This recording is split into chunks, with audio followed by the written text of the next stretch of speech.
Hey, sixth graders, it's been a while since I've talked to you guys. It's been kind of busy with some of the high school classes, had some challenges, but hey, that's all set now. So let's start talking about your project. I know a lot of you have already started on building your treehouse project. Seems like most people are doing the treehouse project, and that's fine. I think that's great. I don't know if there's anybody that's doing the hazardous vehicle one. Um, but, anyways, let's talk about some of the challenges that you might be having with the treehouse project. So, one of the things I wanted to make sure that you guys know is it doesn't matter what kind of material you use to build your design. Um, I don't know what you have at home, so use whatever you can, whatever is available to you. And if even if it's just hey, paper, that's okay too. And maybe one piece of paper. Oh wait, that's what, yeah, I can't use this. Is too floppy. Well then, double it up.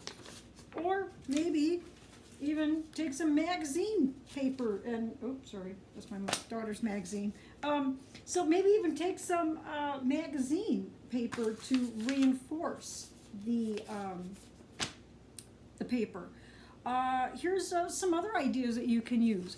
Let's say you have an empty tissue box. Hey, that kind of looks like a building, doesn't it? You could use this as a tree house. Do you have to cut windows? No. Do you have to cut doors? No.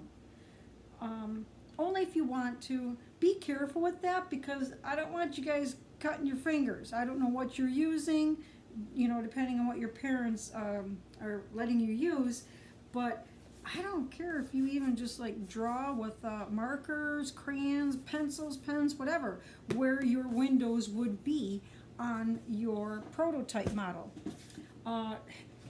Hey, take a box apart. Look at this. All you gotta do is just go ahead and cut it. Oh, geez. Oh, man, that's not right. I cut this. Oh, it's not a straight cut. Do I care if it's not a straight cut? No. This isn't exact. Remember, this is a prototype. It's a model. So even if your cuts are not perfect, that's okay. Keep that in mind. And I just wanted to show you some tricks with cardboard and using cardboard. In fact, why don't I just here. Hold on, got it right here. Okay, let's use this pizza box. Hey, look at this. I even found these in the basement. You can use some tin snips if your, dad, mom or dad let you use tin snips. These are pretty fairly safe. What's nice about these is that when you got to cut like a pizza box and your scissors, you want to use your mom's good scissors and, sometimes the handles break. We've had that happen in class, right? Well, a tin snips, can cut cardboard pretty easy. Oh, and again, oh man, my cut's all crooked. Does it matter? No, don't worry about that. Use the natural, whatever's happening in the cardboard to help you out here. Do you have to cut a flat surface and then glue, these are flat surfaces. Do you have to glue them or tape them together like that? No, you don't.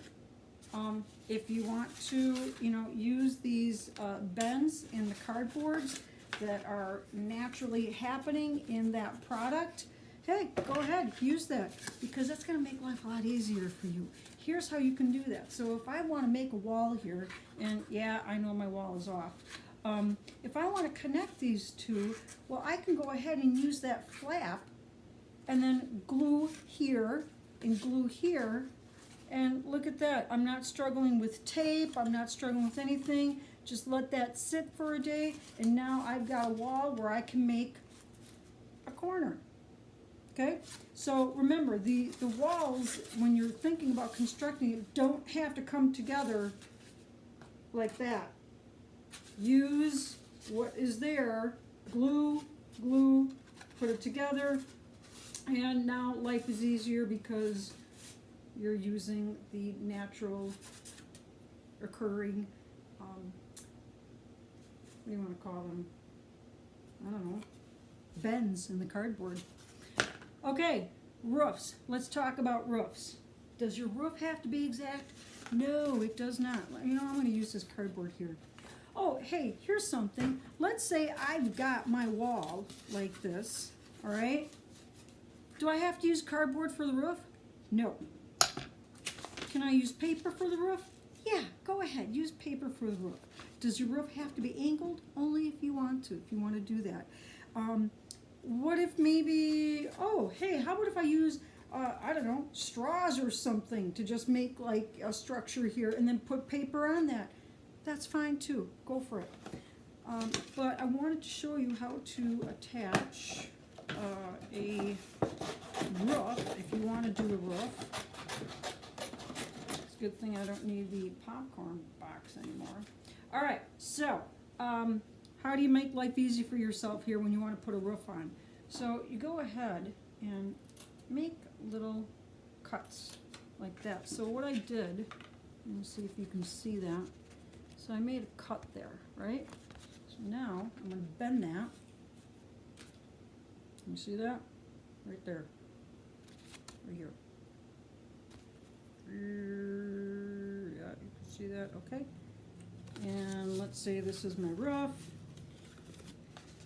Let's say this is the wall. Now, when I want to put the roof on, all I got to do is now tape here, right? And if I do a couple of these cuts like this, let's do a couple more. Bend that down. See? Like that. Now, put it on. And now you have something that you can tape or glue, and your roof sits like that. Do I care about these cuts? No, and you shouldn't either. That's okay. Remember, it's a prototype. It's a model. All right. So we talked about, let me see my list. You can use other material. I wanted to show you how to use the folds that are happening in a box already. I want to show you how to attach a roof. Remember, if you're using the utility knife, if your parents say it's okay, remember, hand in the right spot, right? Not behind the knife. You have to be above it. Remember, you have to have a cutting board surface, to cut on. Don't be cutting on your parents' carpet or their linoleum. That'd be bad news. All right, send me any questions, and hey, start building.